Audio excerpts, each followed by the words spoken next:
I thought the worst thing my husband could do before Christmas was cheat. Then the nurse called, our money disappeared, and he said, if you cooperate, this won't get ugly. So I called my mother and started saving every piece of proof. I was wrapping gifts on my bedroom floor when the call came. The nurse said my test came back positive. When she told me it was an STI, I just froze.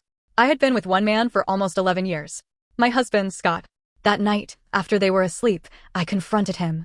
His face changed before I even finished saying the clinic called. He tried to say maybe the test was wrong. Then maybe I had it before and never knew. Then, when I asked if he was accusing me of cheating, he went silent. That silence told me everything. Finally, he admitted there had been someone. He said it was over.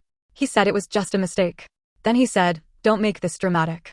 I remember staring at him like I didn't recognize his face.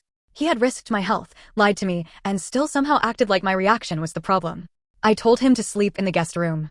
For a week, I tried to keep the house normal. I packed lunches. I made breakfast. I helped with Christmas crafts.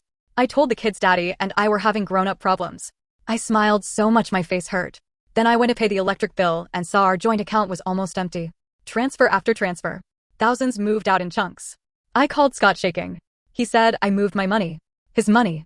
The account that paid for groceries, mortgage, school expenses, and everything our kids needed. I asked how I was supposed to pay the bills. He said, use your own account. That night I found out he had opened another account months earlier.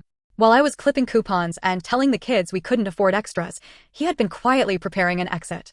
Then 3 days before Christmas, I found a letter taped to our door. It was from his attorney. It said I should temporarily leave the house with the children so it could be prepared for sale. The house was in both our names, so he couldn't just kick me out. But he wanted me scared. I texted him a picture of the letter. He replied, this doesn't need to get ugly if you cooperate. That word broke something in me. I called my mother. I could barely speak, but she didn't ask for explanations. She just said, pack the important papers. I'm coming. She showed up with my brother. While she distracted the kids with cookies, we gathered birth certificates, bank statements, mortgage papers, medical records, everything. On Christmas Eve, Scott came over with his parents like nothing had happened. After dinner, he followed me into the kitchen and said, can we just have one normal day? I looked at him and felt nothing but cold clarity.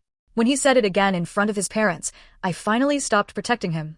I said, you don't get normal after giving your wife an STI and trying to make your kids homeless at Christmas. The room went silent. His mother cried. His father stared at him. Scott only said, shut up. That was enough for everyone to know I wasn't lying.